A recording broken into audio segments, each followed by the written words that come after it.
Hi, my name is Rachel. That day was the day Leah, my twin sister, and I graduated from Harvard Medical School. We wore the same gown, the same square cap, and walked the stage together to receive a diploma stamped boldly with the words, Doctor of Medicine. On paper, we were one, same GPA, same achievements, same honors.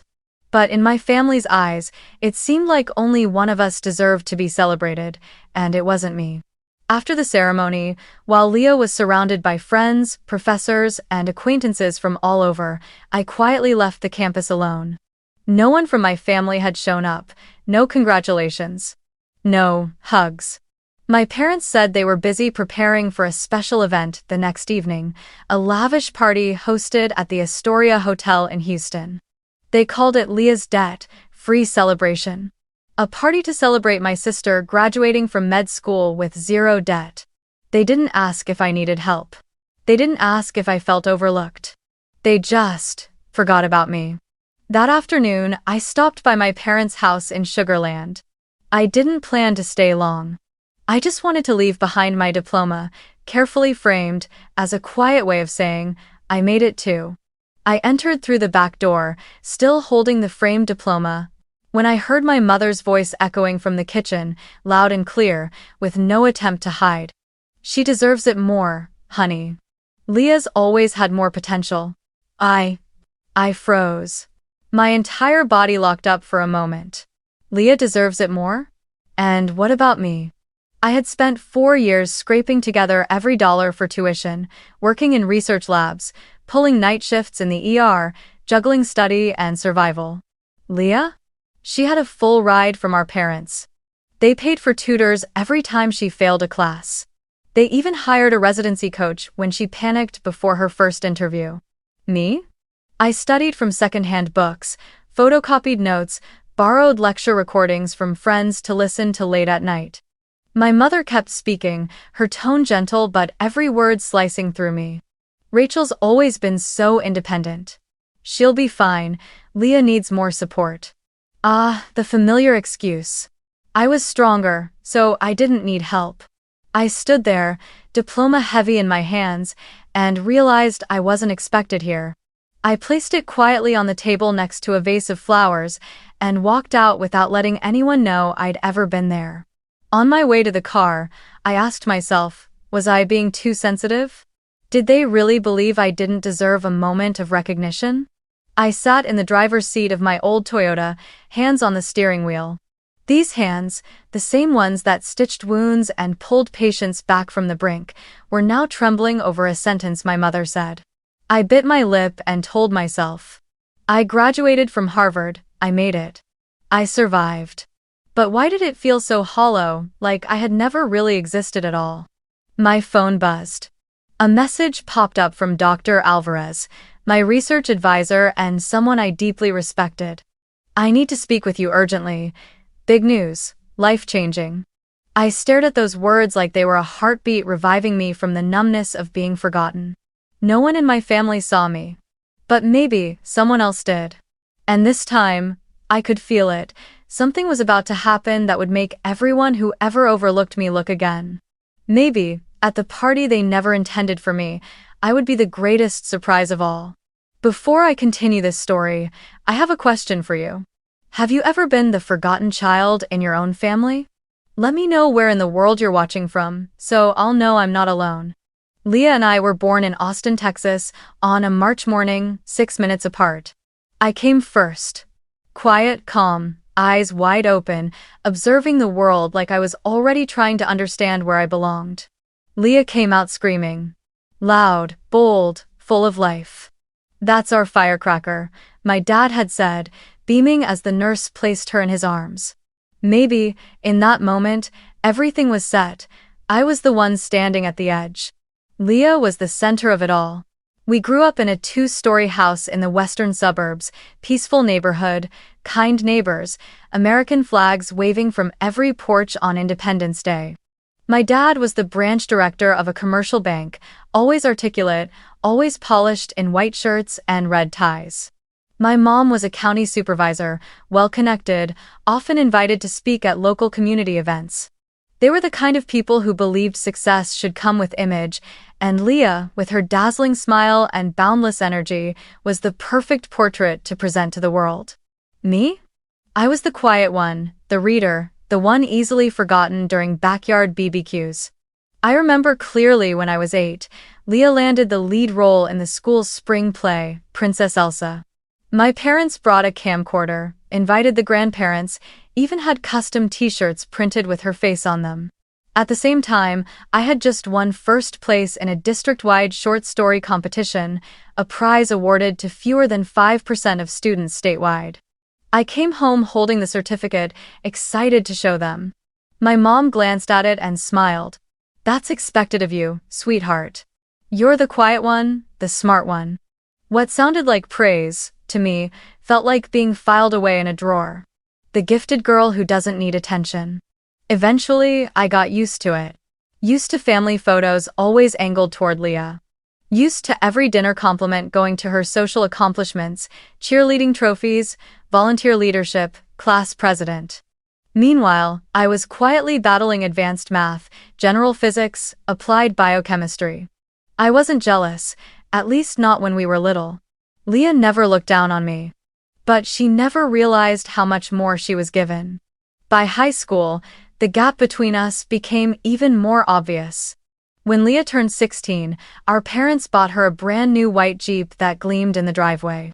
I, on the other hand, still took the bus, hauling a heavy backpack full of textbooks, often staying at the library until late. Leah had a boyfriend, a tight circle of friends, and a calendar packed with extracurriculars. I had my notebooks, the after-school lab, and a quiet dream of getting into UT Austin's pre-med program. Once, Leah failed her biochemistry class. Our parents immediately hired a private tutor, $80 per session, and then asked me to help her study on top of that. I said yes, even though deep down I wondered if I ever needed help. Would anyone in this family be willing to spend $80 on me? In 12th grade, I earned a full-ride scholarship to UT Austin, while Leah just barely made it into Texas A&M and had to pay full tuition. I still remember the night I got the acceptance letter. I walked into the living room, holding the letter with tears in my eyes. My dad glanced at it and said, "Well done. But don't rub it in, okay? Leah's already sensitive about not getting in." My mom gave a small smile and added, "We're proud of you. But remember, Leah's path is just different. She's always been the ambitious one." I couldn't understand what ambitious meant to them. Was it doing things they could see? Being good at talking to adults? Or was it just being the kind of person they could brag about at dinner parties? I had good grades, won awards, earned my scholarship on my own, but still, I was labeled the quiet one, the steady one, the one who didn't need any extra investment. College didn't change that. Leah switched majors a few times before settling on health communications. I followed the pre-med track. Every holiday break when we came home, the questions were always, "Leah, what exciting things have you been up to lately?" And for me? "Still doing well in school? Take care of your health, okay?" No one asked how I felt. No one asked what I dreamed of becoming. After I received a highly competitive summer research scholarship at Johns Hopkins, I called my mom to share the news. Her voice was light, almost casual. "Wow, that's nice. By the way, Leah's organizing a cancer walk for her internship. Isn't that inspiring?" I sat there in silence, phone to my ear. Not because I wanted to compete, but because I finally understood no matter what I did, I would always be the shadow behind the child they chose to put in the spotlight. I used to believe that once we both got into med school, everything would change. I hoped that standing side by side as future doctors would finally pull me out of the blur. But the deeper I got into it, the more I realized favoritism has nothing to do with achievements. It lives in emotions. And their emotions were never mine to hold. I don't blame Leah, she didn't choose this. But I also couldn't keep playing a supporting role in the story of my own life. And if fate had forced me to walk this path alone, then at the very least, I would leave behind footprints that couldn't be ignored even if no one was watching. I truly believed that after everything, after 4 grueling years, After the overnight shifts that left me drained, after exams that nearly broke me, graduating alongside Leah, with the same GPA, the same honors, would finally be a moment of balance. That at least in the final stretch of this journey, I would be seen as her equal. But I was wrong. Once again, painfully wrong. The first message came from my father, 2 days before graduation. Don't forget, your sister's debt-free celebration is Saturday evening. We're hosting on the rooftop at the Astoria. Formal attire, we're so proud of her. I read the message over and over, searching for any word that included me. Your graduation. Both of you, or even something as simple as, we're proud of you too. But no. Every word was about Leah. Every bit of attention, every congratulation, every plan belonged to my sister. A day later, a classmate told me what they'd heard. My family had sent formal invitations to faculty members, hospital doctors, even Dean Trask from the residency board. The event was called Leah's Journey. From Dreams to Doctor, Debt Free. A title that made it seem like Leah was the only one who had walked this path, the only one worthy of celebration. I tried to block out the bitterness, telling myself it was just a name, that meaning doesn't always come from words. But when I called my mother directly, I couldn't stop the tightness in my throat. Mom, why is the party only for Leah? I graduated too. I went to the same school, I earned the same degree. There was a pause on the other end, then her voice, soft, familiar, and tired, floated through the phone. Sweetheart, you've always been the strong one. Leah needed more help. We're just trying to support her where she struggles. I pressed my lips together, swallowing what felt like a block of ice. And me? I never need help? That question stayed trapped in my throat. Because I already knew the answer. I was the one they never had to worry about, the one who could handle it on her own. I was the backup plan everyone assumed would be fine, so no one ever checked in. Just hours later, as I sat in the library, finishing up my residency application documents, another message came in. This time from Leah. You're coming tonight, right? It means a lot. 1. I stared at those words for a full minute. It means a lot. What did she mean by that? That I should show up to reinforce her perfect image? That I should stand on the sidelines, once again, like every other time, playing the quiet supporting role? I didn't know whether to laugh or cry. I didn't hate Leah. She had never deliberately pushed me aside. But she had also never spoken up, never once questioned the unfairness that shaped our entire childhood. Leah knew she was favored, but she never challenged it. And now, I wasn't sure she understood how my presence at that party would quietly place me back in the role I'd fought so hard to escape. I rewrote my reply to her message dozens of times. I thought about saying, I'm not coming, but that felt weak. I thought about saying, of course, but that felt fake. In the end, I simply typed, I'll see you tonight. And immediately after, I closed my eyes, leaned back in the chair, and let out a long breath. I had promised myself I wouldn't keep enduring this. I'd said I would walk my own path, stop chasing validation from those who had always refused to see me. But here I was, getting ready to put on a dress, apply lipstick, and show up to a party thrown to celebrate someone else while I stood off to the side, like an afterthought. I didn't know what made me say yes. Maybe it was for Leah. Maybe it was that part of me that still longed for a look of acknowledgement from my parents. Maybe I just wanted to witness the truth with my own eyes for what it really was. No illusions, no blind hope. And maybe it was because of another message I hadn't answered yet. The one still pinned at the top of my inbox from Dr. Alvarez. Just 3 words, simple but full of promise. Big news. Life-changing. I didn't know how tonight would unfold. But deep down, I had a feeling that this time, I wouldn't just be the girl behind the curtain. This time, the spotlight might land on me. And if it did, I wasn't going to lower my head. I arrived at Dr. Alvarez's office late in the afternoon, just a few hours before Leah's celebration was set to begin. Even though the June sun blazed overhead, I felt cold inside. The entire walk from the dorms to the Johns Hopkins Research Center, my mind spun with my mother's words, the banner that read, "Leah's debt, free celebration," and the weight of being excluded from a moment that should have belonged to me too. But when I stepped through the glass door etched with the words Dr. Micah Alvarez, Maryland, MPH, I knew I had come to the right place, the right person, Dr. Alvarez was one of the few people in academic medicine I genuinely trusted. As the first person of color in his family to graduate from college, he knew exactly what it felt like to be underestimated, pushed aside, and second-guessed simply for not fitting the mold society preferred. I once heard him say at a conference, "Excellence is not just about brilliance, it's about surviving the silence no one else notices." I never forgot those words.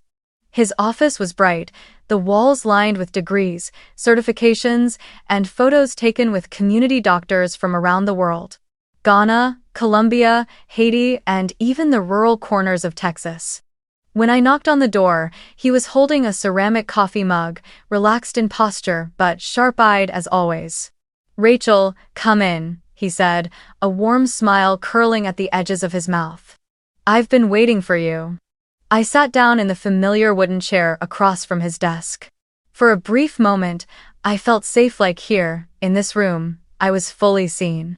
"I don't know what news was urgent enough to call me in," I began, trying to keep my voice even.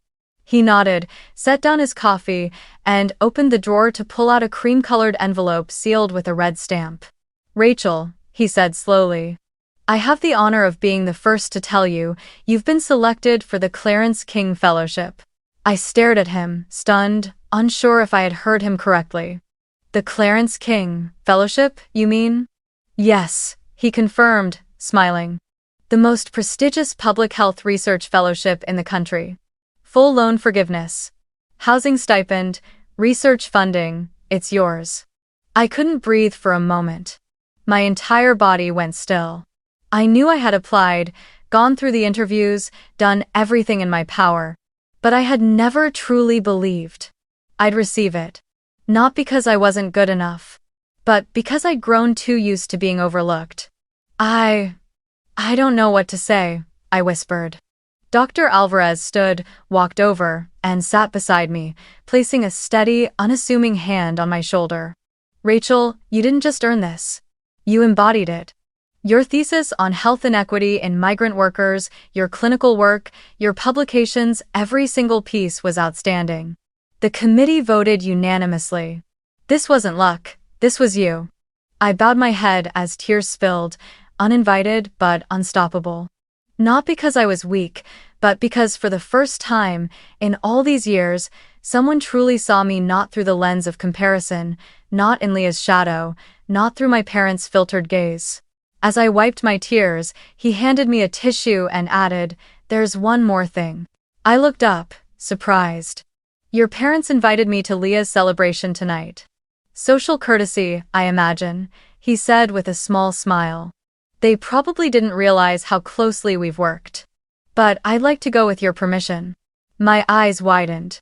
"You want to announce the news there?" "Not just for them," he replied. "For you. For every guest in that room who needs to know what you've done. Sometimes, Rachel, silence doesn't protect us. Visibility does." I went quiet.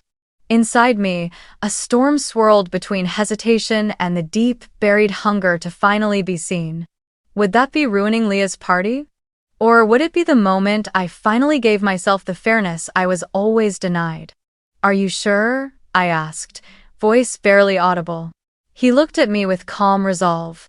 "You've spent your whole life being polite, waiting for someone to notice. But the world needs to know who you are. And sometimes, the people who should have known first need to hear it last." I nodded slowly, as if my entire body was finally admitting what my heart had always known. "I am worthy." "Okay," I said, steadier than I'd ever felt before. "Let's tell them." Before I left his office, he placed a printed copy of the fellowship letter in my hands. I read the bold line at the bottom. "Dr. Rachel Harris, Fellow, Clarence King Public Health Research Program, Johns Hopkins." As I stepped outside the building, my phone buzzed again. A new message. From Leah. Mom's going overboard for tonight. It's honestly kind of embarrassing. Wish she'd done half of this when we both got into med school. Anyway, see you there? I stared at the message. For the first time, Leah acknowledged the favoritism. For the first time, she admitted that something wasn't right. I didn't know how tonight would end. But I knew one thing for certain. I was no longer the quiet one. And if my parents or anyone in that room still believed I was just Leah's shadow, then tonight, they'd be forced to open their eyes wide. Because I, Rachel Harris, was not just someone who survived. I was someone who won. And I was ready to be seen. The weather in Houston that day was gentler than usual. The sun had slipped behind the towering glass buildings, leaving behind a deep purple sunset draped across the roof of the Astoria Hotel where my parents had rented out the entire rooftop for Leah's achievement celebration. I arrived a little early not because I wanted to, but because I needed time to breathe, to gather myself. I stood in front of the mirror in the lobby restroom for nearly 10 minutes, smoothing my dress, adjusting my hair, reminding myself that tonight, no matter where I was placed or how I was treated, I would hold my spine straight. The elevator doors opened to the rooftop amid soft jazz music and the faint scent of white wine. The moment I stepped in, I was hit by the extravagance. Strings of golden lights draped across the open space, fresh flowers stretching down every round table, servers in crisp black and white uniforms gliding past like honeybees. But the first thing that caught my eye was the banner hanging behind the bar. Congratulations, Dr. Leah Harris. Just one name. Just one doctor. Not me. I swallowed hard, forcing a smile as I moved further in. After all, I was used to standing behind backdrops that didn't include my name. I told myself, don't react, just observe. Just wait. My mother appeared in a lilac dress, a glass of champagne in hand. She walked up and gave me a brief, airy hug, then immediately said, "You got here just in time. Leah's changing dresses. Can you help me double-check the setup on the right side? Your cousin Beth is on one of her gluten-free streaks again. Just make sure the labels are clear on the trays." A blanc. I nodded slightly. I didn't ask anything else. Didn't mention the banner. Didn't remind her that I, too, was Dr. Harris. I walked toward the food table, wondering why I always ended up playing the role of a helper in the story of my own life. Even in this elegant navy dress, even with the same medical degree as Leah, even as the recipient of the most prestigious fellowship in the country here, I was still the one assisting the perfection my family had carefully constructed around my sister. As I bent over to check if the quinoa salad had been labeled, my phone buzzed in my purse. A message from Leah. "I know it's unfair. I didn't ask for this, just wanted to say I see you." I stood still, my eyes frozen on the screen, my heart skipping a beat. For the first time in over 2 decades, Leah acknowledged it. That the unfairness was real, that I had been sidelined. That she saw it, she saw me. I looked around. On the rooftop, laughter and conversation filled the air. My father was deep in discussion with Dean Trask, the head of the residency program at Baylor. I spotted a group of doctors from Houston Methodist arriving, being guided to the main table. And at the center of it all was one empty chair, the honorary seat for Leah. Only Leah. I typed a few words in reply, then erased them. I didn't know what to say. Should I thank her? Say she deserved it too? Or say nothing at all? I wasn't sure. But in that moment, one thing was clear. Leah may not have created the imbalance, but she had allowed it to persist for far too long without a single word. And while I was moved deeply, I couldn't forget that. She appeared a few minutes later, stepping out through the glass doors inside, radiant in a form-fitting silver dress, hair pinned in an elegant bun, lips tinted with a soft red. I saw her eyes sweep across the crowd and land on me. She smiled gently, without pretense. I nodded back, not entirely sure if I was pretending to be okay or if maybe I actually was. "Thank God you're here," she murmured as she approached. "Aunt Patty's asked me 5 times if I have a boyfriend. Rescue me?" I laughed, unexpectedly. "Tell her you're married to medicine," I replied. She looped her arm through mine and leaned in to whisper, I wish they'd gone this overboard when we both got in. I turned to look at her. There was something sincere in her eyes. Not forced. Maybe she really did see it. Then our mother appeared again, this time whisking Leah away. The Hendersons just arrived. You remember Dr. Henderson, right? The chief of surgery at Memorial? Before disappearing into the crowd, she turned to me and tossed out a quick request. Can you remind the catering staff not to put out any more hard cheeses? Someone's allergic.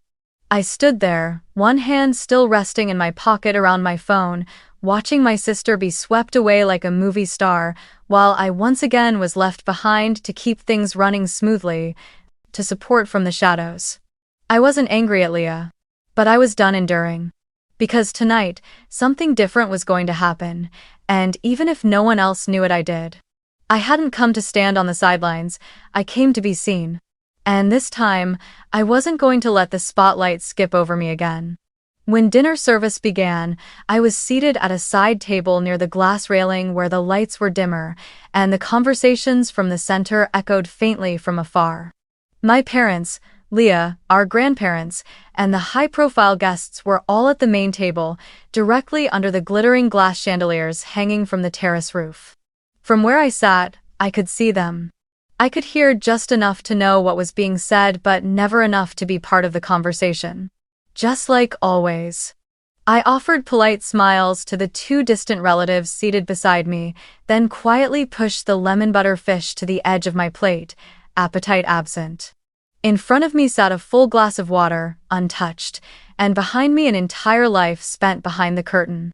I started to wonder if I should excuse myself and leave early, when I saw my father stand up, gently tapping his champagne glass with a spoon. Ladies and gentlemen. My father's voice rang out, loud and clear.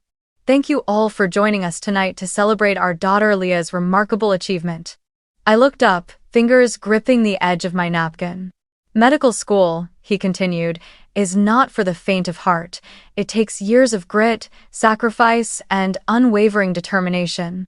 And tonight, we are honored to recognize Leah not only for earning her degree, but for doing so debt-free thanks to her hard work and our family's support.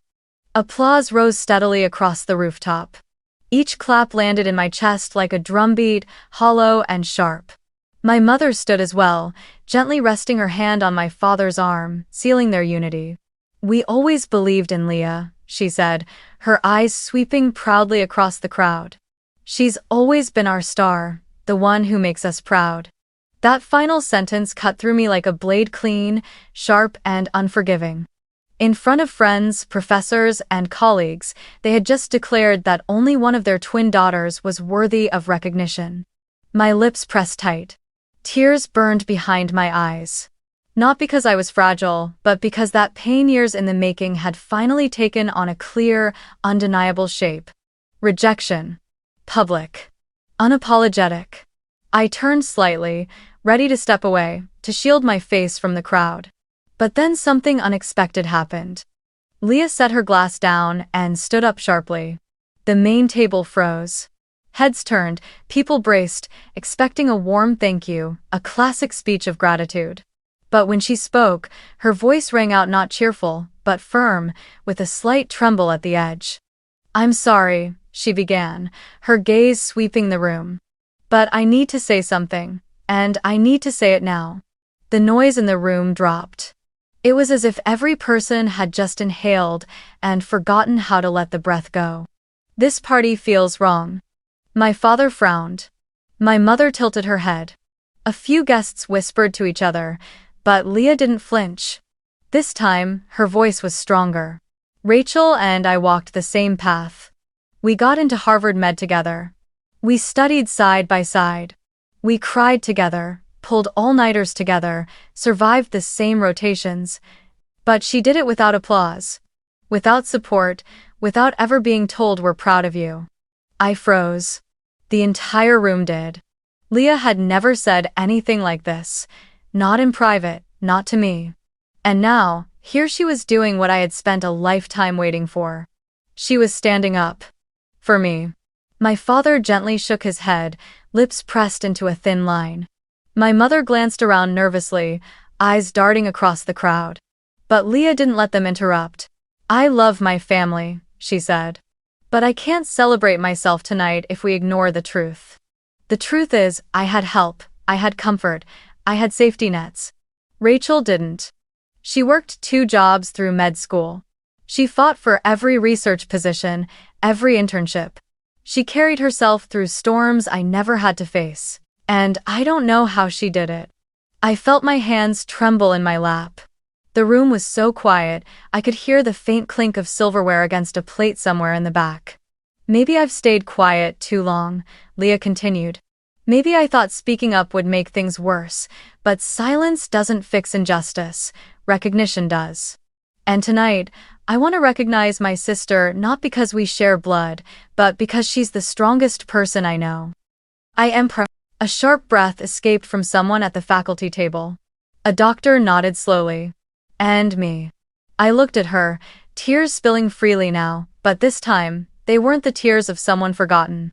They were the tears of someone finally heard, finally seen.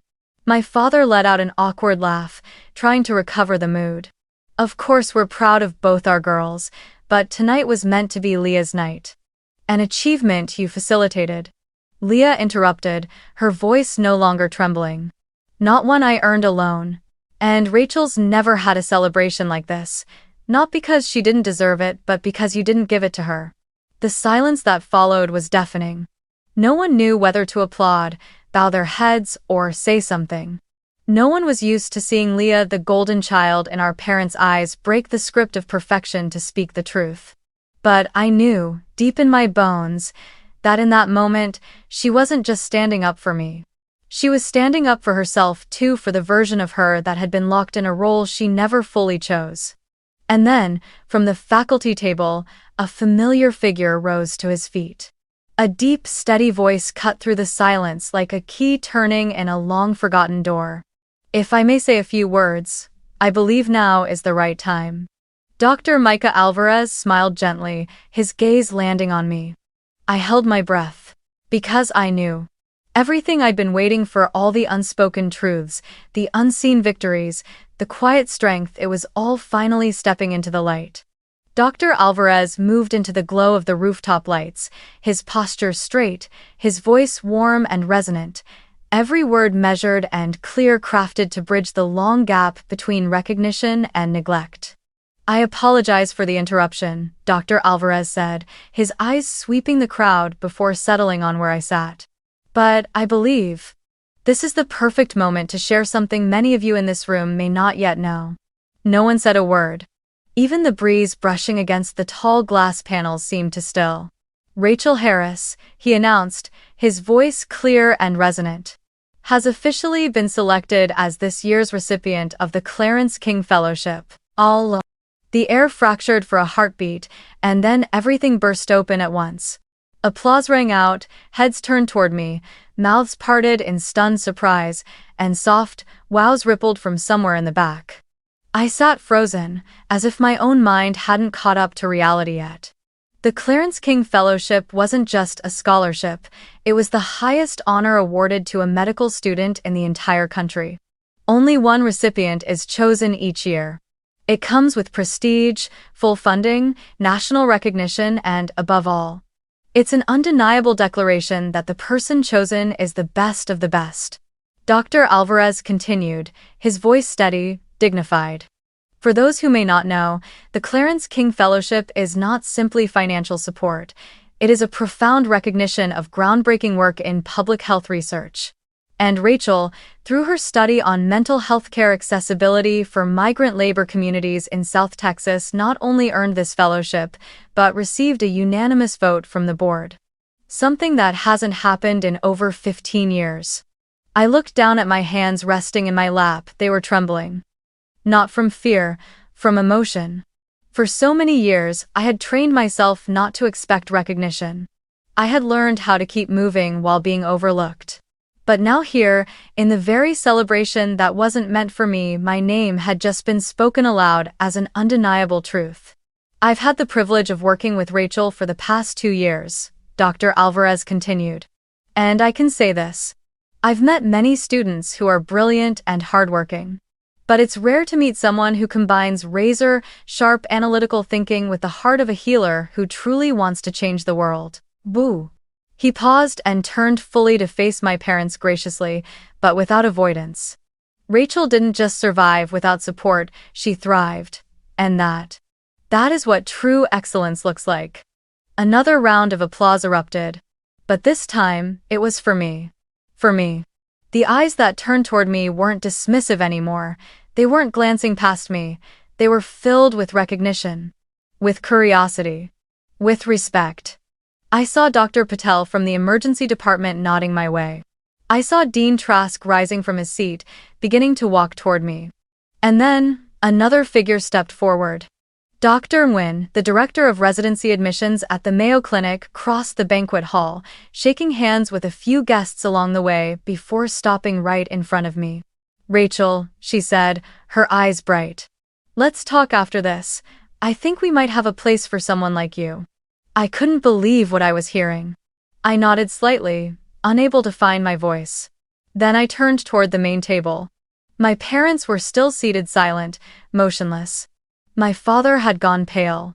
My mother stared wide-eyed, lips parted slightly, as if trying to process what had just happened. The world they had built around Leah, the one where only one daughter was worthy of praise, was crumbling in visible, irreparable pieces before their eyes.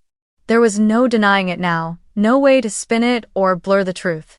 I looked at them not with anger, not with bitterness, just relief. Like I had finally stepped out of a long shadow I didn't even realize I'd been trapped in.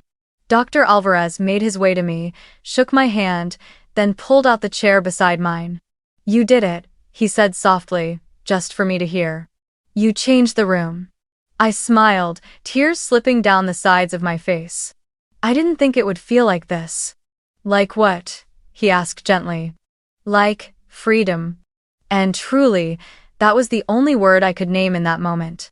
Freedom. From silence. From self-doubt. From the need for someone else to validate what I knew in my bones. I was enough, more than enough. And I didn't need to wait to be chosen anymore. Across the room, Leah looked at me, her eyes glossy, but her smile free of envy.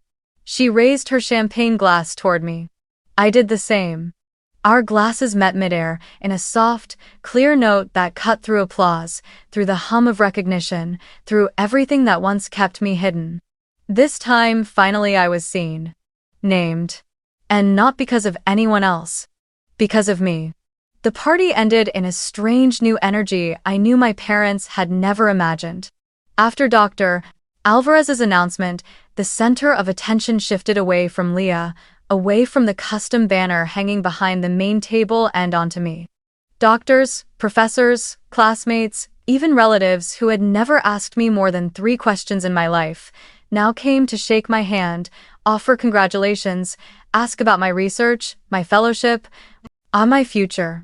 Leah remained by my side, smiling quietly, raising her glass each time someone toasted to me. Not as a rival, but as a sister who finally understood. But my parents were different. They didn't come near me for the rest of the night. They didn't weave through the crowd that had formed around me. They stayed seated at the main table, their expressions stripped of the glow they wore as party hosts, replaced by something unmistakably uncomfortable. A quiet kind of stunned disbelief. And deep down, I realized it was the very feeling I had once wished they would taste just once in their lives, the unmistakable, public awareness that they were wrong, and that there was no way to spin it otherwise. I assumed they would leave straight after the party. But as I gathered my bag near the buffet, ready to call an Uber, I heard the familiar sound of footsteps behind me. "Rachel," my father's voice called slow, cautious, like I'd never heard it before. I turned around. They were both standing there, my mother clutching her purse tightly, my father holding a small box wrapped in shimmering gold paper. They looked at me like they were trying to find a way into my thoughts, but didn't know where to begin. "Do you have a few minutes?" my mother asked. Her voice had lost its polished calm. It carried a tremor, a trace of worry, and a lot of things I no longer had the energy to name. I nodded. Not because I needed to hear what they had to say, but because I needed myself to hear their answer to the question I'd already asked in silence for years. First of all, my father began. Congratulations. Truly. The Clarence King, it's beyond incredible. We're very proud. I stayed silent, not with disdain, not with gratitude.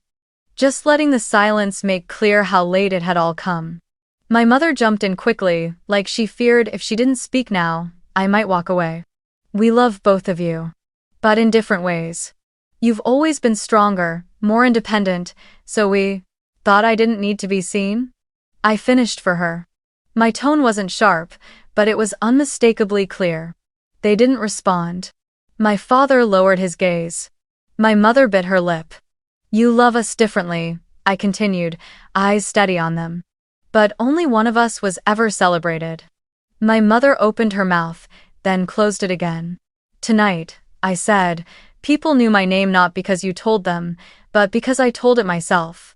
Through my work, through my blood, my tears, and the silence I've lived inside for years. My father sighed and pulled the small gold box from his coat pocket, the one he'd been holding all this time. He held it out to me, his eyes avoiding mine. We thought you should have this, he said. It's like the watch we gave Leah for her birthday last year. You deserve one of your own. Once I looked at the box. I knew exactly what was inside. A gold watch, round face, real leather strap. An expensive gift. A symbol, a quiet attempt at redemption. But it was too late. I didn't reach for it. It's too late, I said softly. Too late to try making it even now. I saw my mother's eyes blur with tears. My father stood frozen, still holding the box in midair, as if unable to believe the gift would be refused. I stepped back. Not out of anger, not from pain. But because I no longer needed anything from them. My silence now wasn't the kind that swallowed me whole, it was the way I protected my worth in peace. My mother tried one last time, her voice trembling. Rachel, do you really think we don't love you? I looked at her, the woman who once taught me how to write my name on notebook covers, who used to comb my hair every morning before school, but who also forgot I could hurt ever since I was 10. Love, I said slowly, isn't just a feeling. It's presence. It's acknowledgement. It's saying I'm proud of you. Not just saying it to someone else. They didn't respond.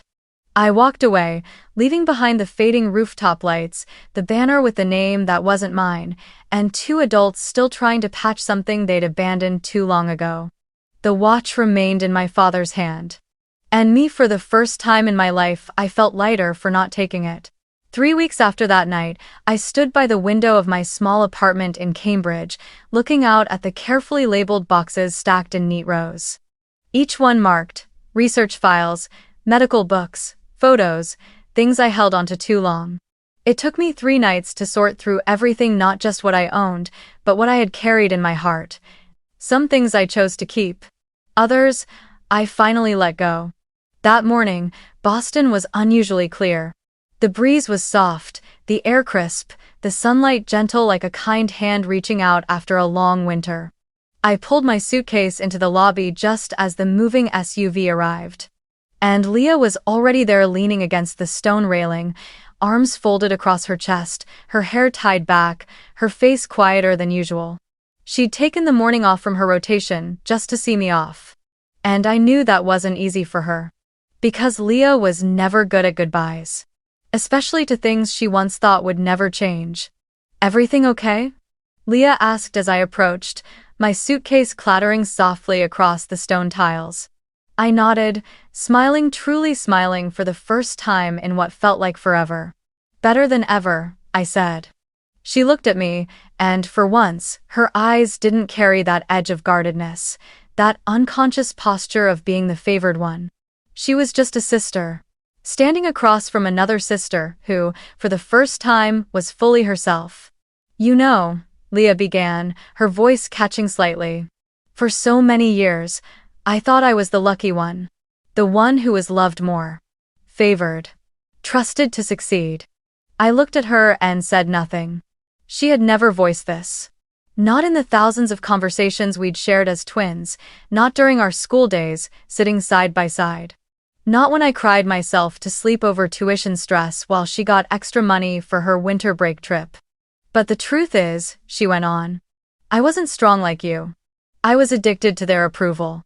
I was terrified that if I didn't do exactly what they expected, I'd be no one. She paused. The morning light touched the bridge of her nose, making her eyes shimmer like it wasn't just sunlight. You thought I didn't see you, she said quietly. But I did. I saw you alone at your research presentation. I saw you work double shifts and still show up for your lab work. I saw you smile when they praised me right in front of you. And I saw that I stayed silent too long. My grip tightened on the handle of my suitcase, but I felt no bitterness, only clarity, only peace. You don't owe me an apology, I said. I know you didn't choose it. We both grew up in a house where love was handed out like a prize, not like a given. I paused, then added, my voice light as the breeze. You used to think you were the lucky one. But you were tethered to their approval. And me, I used to think I was invisible. But now, I see myself. We stood there, two women, once two halves of the same whole, but who had spent their lives placed at opposite ends. One lifted high as the symbol of success. The other left behind, shadowed by silence. But now, neither of us stood in anyone's shadow anymore. Leah smiled and pulled me into a hug, tight and silent. No words, no explanations, just the kind of embrace that carried years of unspoken weight finally finding release. You're going to shine in Baltimore, she whispered into my ear. And I'll be here, no longer trying to be the perfect daughter. I nodded, feeling her warmth, and for the first time, it didn't feel like I was being overshadowed. It felt like I had someone walking beside me. The moving truck arrived. The driver stepped out and began loading the boxes.